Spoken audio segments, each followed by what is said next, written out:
की उम्र पीछे की तरफ चलती है।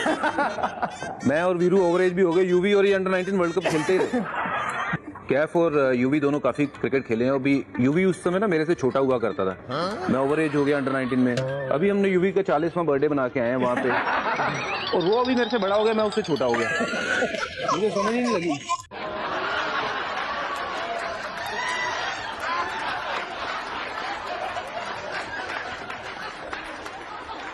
पहले उसने अपनी उम्र में ना वो संडे के संडे सारी छुट्टियां निकाली हुई थी, अब वो ऐड कर दिया, अब मेरे से बड़ा हो गया। मैंने कहा यार तू अब मेरे से कैसे बड़ा हो गया? नहीं 38 बर्थडे नहीं तो मतलब 48 नहीं था, मतलब वो तो बड़ा हो गया, आप कब बड़े हो गए? मैं बड़ा हो ही नहीं सकता। ये मुझे अच्छा लगा सुन के कि उन्होंने अपनी लाइफ से सारे संडेज निकाल दिए थे, संडे और अब ऐड कर दिए। अब वो इंटरेस्ट के साथ लगाया ना, इंटरेस्ट के साथ। हाँ। एक्चुअली आपके अलावा शायद हमारे यहाँ इतने किसी ने अंडर 19 वर्ल्ड कप नहीं खेला है, वीवीएस ने भी नहीं खेला है, सहवाग ने खेला है, बज्जू खेला है। हम कभी अंडर 19 एक साथ खेले थे दादा, 98 का वर्ल्ड कप था, हम तीनों एक साथ खेले, 6 मैच थे, 5 बार इन्होंने मुझे रनआउट कराया। 6 में 5 बारी। कैसे run out? Yes no yes no. आप तो मिडिल ऑर्डर में खेलते? हाँ, मैं नंबर 4 पे खेलता था, ये नंबर 3 पे खेलते थे। अच्छा, तो बज्जू भी वर्ल्ड कप खेला 98? हम लोग एक वर्ल्ड कप खेले, ये 3-4 वर्ल्ड कप खेले, वो फर्क इतना ही था। ये कहते थे कि यूपी से 3-4 खेल लेते थे। हाँ, यूपी से। मैं इन्हें कह रहा हूं कैफ का तो उम्र ठीक है, लेकिन बाकी को अलाउड है एडिशनल खेलना, यूपी को अलाउड है। यूपी को अलाउड है। बट उस टाइम में जब 98 वर्ल्ड कप में एक विकेट कीपर था यूपी का, जिसकी 2 डेट ऑफ बर्थ थी, पासपोर्ट पे अलग और वैसे अलग। कौन नाम था? नाम मुझे याद नहीं था, बट वो उसको फिर बाहर कर दिया था बीसीसीआई ने, उसको वर्ल्ड कप में नहीं लेके गए, तब किसी और विकेट कीपर को ले गए। सिर्फ उसके पासपोर्ट पे जो डेट ऑफ बर्थ थी उसमें वो ओवर 19 था, और उसने बोर्ड को दी थी उसमें वो अंडर 19। मुंबई इंडियंस में जब एंड्रू साइमंड्स आया जी, आप कैप्टन थे उस टीम का जी, तो वो मोमेंट कैसा था आपके लिए? वो जिस साल मैं कप्तान बना तो मेरे से पूछा नहीं गया कि रिप्लेसमेंट कौन आएगा। तो जब एंड्रू सैमंड को लिया, मुझे लगा कि मेरी पिटाई कराने के लिए और मुझे हर बार लगता था कि ये कभी ना कभी मैच के बाद मुझे पकड़ेगा। जब तक वो वहां था, वो मेरे को रोज लगता था कि आज मेरी पिटाई होगी। But then after say about a week or so हम बड़े अच्छे दोस्त बन गए, और उसके बाद वो मुझे बोलते कि फिशिंग करने आ जा। मैंने कहा इसमें भी इसकी कोई चाल है। तो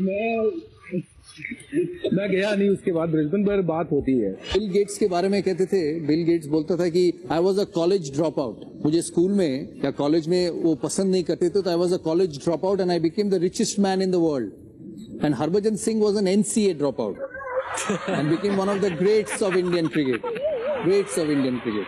मुझे एक चीज बताई, वो जो टेस्ट मैच था ईडन गार्डन्स में, जब हमारे पास ना कुंबले था ना श्रीनाथ था, और आपका दूसरा टेस्ट था कमबैक उस ऑस्ट्रेलिया के सामने विकेट लिए हैं, उस टेस्ट मैच के बारे में आप बताएं। यंग थे, नया था, और ऐसे एक टीम के सामने आप खेल रहे थे जो उस समय सबसे मजबूत टीम था। दादा कुछ ज्यादा सोचा नहीं था कि ये था कि लाइफ डिपेंडेंट थी उस टेस्ट मैच में मेरी भी, क्योंकि वो सीरीज से पहले मैं ड्रॉप था, क्योंकि NCA से मुझे बाहर निकाल दिया गया। और आज इस मंच पे मैं सबको बताना चाहूंगा कि अगर ये शख्स सौरव गांगुली मेरे उस टाइम कप्तान नहीं होते तो शायद मैं आज कनाडा में होता या कहीं और होता, काम कर रहा होता। बाकी जैसे हमारे कई भाई बंधु गए हुए हैं वहां पे काम करने। और उस मैच में मेरे पास ज्यादा ऑप्शन नहीं थी, क्योंकि अगर मैं विकेट नहीं लेता तो हो सकता मेरी वो लास्ट सीरीज हो जाती। और जब कलकत्ता आया हूँ खाली नहीं गया हूँ, और कुछ तो यहाँ पे वो आप सबका प्यार है, कुछ काली माँ का आशीर्वाद है कि जब मैं यहाँ पे आया हूँ ईडन गार्डन ने मुझे हमेशा झोली भर के वापस भेजा, और मैं पहला हिंदुस्तानी यहाँ पे बना जिसने हैट्रिक ली हो। और वो मैच हालांकि वैसी सिचुएशन में थे, किसी ने सोचा नहीं था मैच जीतेंगे। जैसे वीवीएस की वो ग्रेट नॉक, जो कि मेरी देखी हुई अनबिलीवेबल नॉक थी वो, और राहुल की वो पार्टनरशिप, दैट वाज अनबिलीवेबल। और उसके बाद last day just about going out there and giving your best. And मैं सिर्फ वही कोशिश कर रहा था कि एक जो मेरा जिम्मा है एज ए बॉलर मुझे दिया गया है, क्योंकि पहले इनिंग में मैंने कुछ 7 विकेट लिए थे, और 5वें दिन की विकेट में थोड़ा बॉल स्पिन हो रहा था। तो ये एक जगह पे बॉल डालने के लिए मुझे, जैसे आपने बोला था, और फील्ड सेट जो आपने की थी, तो आई फील कुछ ना कुछ मेरे साथ वो पावर चल रही थी जो मेरे से वो काम करवा रही थी। आई डोंट थिंक कि मैं अपने आप कुछ कर रहा था। मैं दिखाता हूँ आपको hat trick.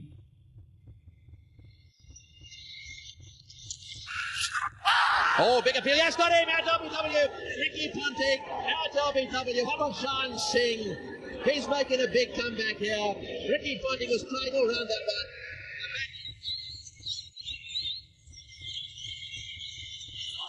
Oh, he's got him. First ball. Yes, he's got him. He has got him. Callum Gilchrist is out first ball. No Indian bowler has ever taken a test hat-trick. Here we go. Can he do it? Has got him. Has he got him? Has he got him? He's going over to the square leg. The celebrations on. Is he the first ever? कैसा लगा था तब इस समय? दादा this was unbelievable moment for me. मैं इससे बड़ी मोमेंट शायद मेरे लिए तभी हुई थी जब 2007 में वो वर्ल्ड कप जीते हैं, फिर 2011 वाला। पर ये this was very special moment जो मेरे ज़िंदगी के जो बहुत करीब रहेगी ये मोमेंट। ये मेरी अकेले की मोमेंट नहीं थी, आपने जैसे देखा पूरा क्राउड कितना खुश था। बिल्कुल। और मेरे टीममेट्स इतने ज्यादा खुश थे जैसे उनकी हैट्रिक हुई है। और मैंने पहली बार देखा था राहुल द्रविड़ को ऐसी सेलिब्रेशन करते हुए। बिल्कुल। और सदगोपन रमेश जो नॉर्मली सोए रहते थे ग्राउंड पे, उनको उठाना पड़ता था, पर उस दिन वो जगे हुए थे क्योंकि मेरी हैट्रिक होनी थी। तो मैं हमेशा कहता हूँ ये मेरी हैट्रिक नहीं है, रमेश की हैट्रिक है, आपकी हैट्रिक है, वीवीएस की हैट्रिक है, ये पूरे भारत की हैट्रिक है। बिल्कुल। Thank you very much for giving me the chance to be there to achieve that. सबसे मुश्किल कहाँ लगा गेंदबाजी करना? डिपेंड करता था सामने बैटिंग कौन कर रहा है। बल्लेबाजी अगर मैथ्यू हेडन कर रहा हो तो मुझे हर जगह मुश्किल लगी, चाहे इंडिया में वो बैटिंग कर रहा हो या फिर ऑस्ट्रेलिया में। तो बॉलिंग के लिए मुझे लगता है सबसे अगर कोई मुश्किल जगह है तो वो ऑस्ट्रेलिया है, क्योंकि वहाँ बॉल साइड स्पिन नहीं होता है, थोड़ा एक्स्ट्रा बाउंस जरूर होता है, बट वहाँ पे विकेट लेने के लिए बहुत आपके पास ना वो कला होनी चाहिए और वहाँ पे उन कंडीशन में प्रैक्टिस होनी बहुत जरूरी है। In his hand, he is roaring in now to Harbhajan Singh. Oh, he's got it away. This will be it. He'll come back for the second. India have won the test match. India have won the series. लेकिन दर्शकों को पता नहीं, जो आप इस programme देख रहे हैं, हरभजन जब बैटिंग करने जा रहे थे ना, मैं बिल्कुल उसके पास में बैठा था। नंबर 10 बैट्समैन आउट हुआ और हरभजन खड़े हुए हैं बैटिंग करने के लिए जाने के लिए। उन्होंने मुझे पूछा कि कितने रन बाकी है जीतने के लिए। याद है आपको? मैंने कहा भाई अभी ये हमें जिताने वाला है और इसको पता ही नहीं कितने रन जीतने के लिए है।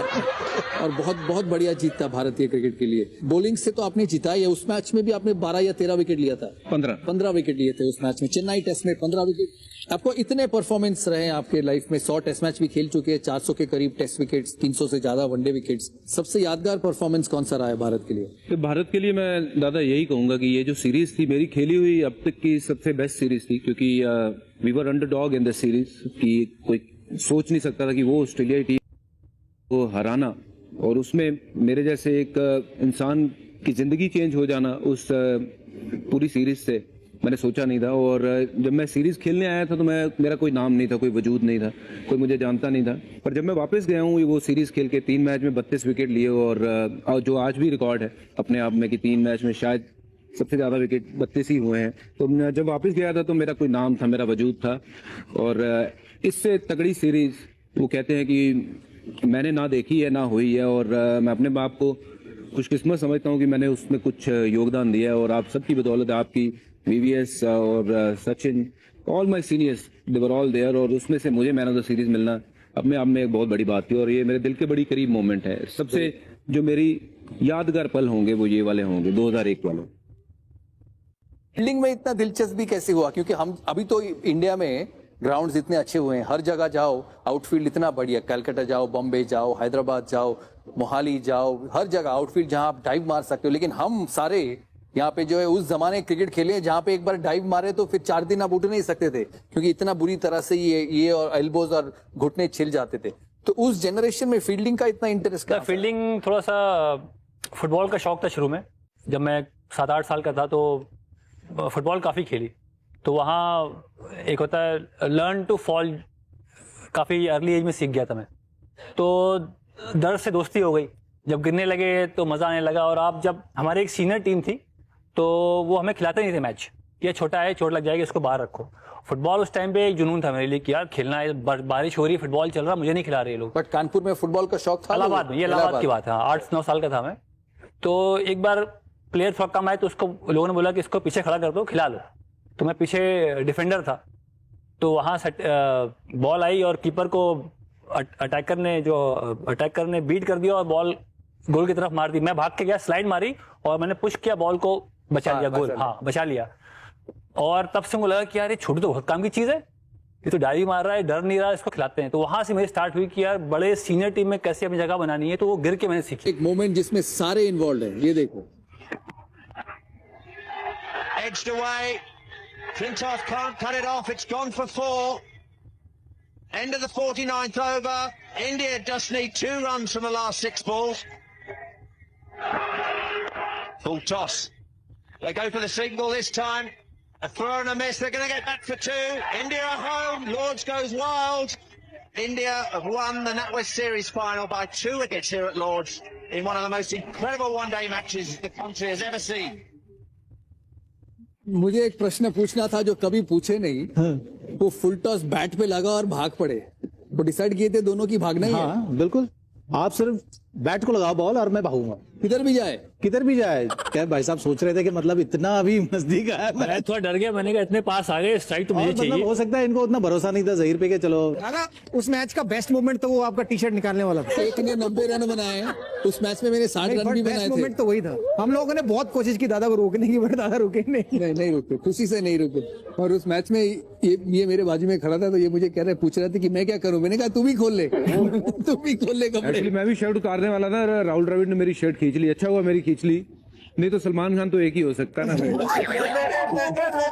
दादा वो जो फाइनल जो हो पाया ना, उसका न्यू तो आप सहवाग और गांगुली ने रखी थी, आपने बात भी करी थी कि थोड़ा स्टार्ट रखेंगे और विकेट नहीं खोएंगे, तो वो स्टार्ट आपने दिया था। बाकी फिनिशिंग तो हो गई, टचवुड और दिन हमारा था, युवराज सिंह मेरे पार्टनरशिप टचवुड नहीं, वो फिनिशिंग ही था। मैच तो हार चुके थे हम 149 पे 5, और उसके बाद कहां से मैच जीतते अगर वैसे पारी आप और युवराज नहीं खेलते। तो मैच निकल गया था हाथ से। मेरा अंकल अभी भी याद है, वो जब 149 पर 5 हुआ तो मेरा अंकल मैच देख रहे थे लॉर्ड्स में, वो पिनर में रहते।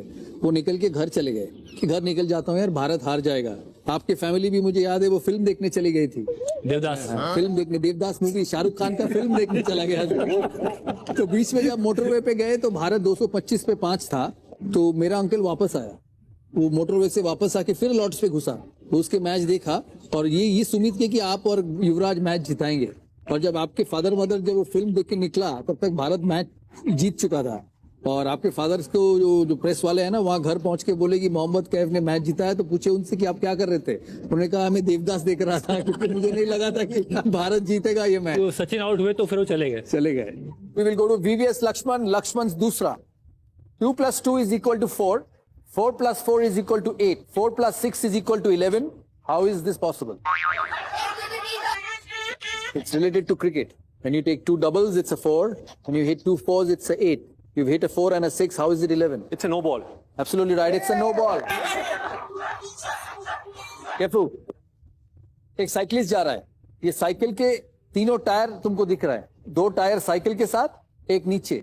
एक टायर से मैक्सिमम 20 किलोमीटर जा सकता है, नीचे वाला जो टायर है वो भी 20 किलोमीटर जा सकता है। इस साइकिलिस्ट के पास टोटल 3 टायर है, ये तीनों टायर के साथ ये साइकिलिस्ट मैक्सिमम कितना दूर जा सकता है? पहला टायर से 20 किलोमीटर, दूसरे टायर से 20 किलोमीटर और नीचे वाला भी 20 किलोमीटर जाएगा। तो ये तीनों टायर से वो कितना दूर जा सकता है? दादा घर बुला के ये बेवकूफी में वही फंसा रहे हो कि मैं डॉज खा जाऊं। 2 टायर भी उतना ही जाएगा जितना एक टायर जाएगा। उसके बाद बताओ ना, तीसरा कितना जाएगा फिर? वहां नहीं जाऊंगा मैं। स्टेप नहीं है वो, स्टेप नहीं। दादा 20 किलोमीटर जाएगा। Full and final? Final 30 kilometre जाएगा। आपको दिखाते हैं आंसर। 10 किलोमीटर गया, एक टायर चेंज किया, एक में 20 एक में 10 है। फिर 10 किलोमीटर गया, ये 0 हुआ, उसमें 10 था और एक चेंज कर लिया। तो total 10 kilometre 10 kilometre 10 kilometre 30 kilometre जा सकते। दादा चेंज करेगा ये तो नहीं बोला था ना। तो चेंज करेगा तो तीसरा टायर किस लिए? स्टेप नहीं, मैं बोला ना अभी आपका पॉइंट चेंज करेंगे हम। -12 कैफू। जहीर दूसरा। A + B + B + B + 80 + 90 is equal to 100. How is this possible? It's a very common term in Bombay. I don't know. तो तू बॉम्बे में बड़ा हो क्या है ना, पला नहीं। A + B + B + B + 80 + 90 is equal to 100. नहीं बता। मैं बताऊं दादा, बता। अक्कड़ बक्कड़ बम्बे वो 80 90 पूरे 100 में लगा दार। बक्कड़ बम्बे वो 80 90 पूरे 100। तो ये तो बॉम्बे में कहा है, तो ये लक्ष्मण ने बताया, हैदराबाद में है। तो तेलुगु में भी है।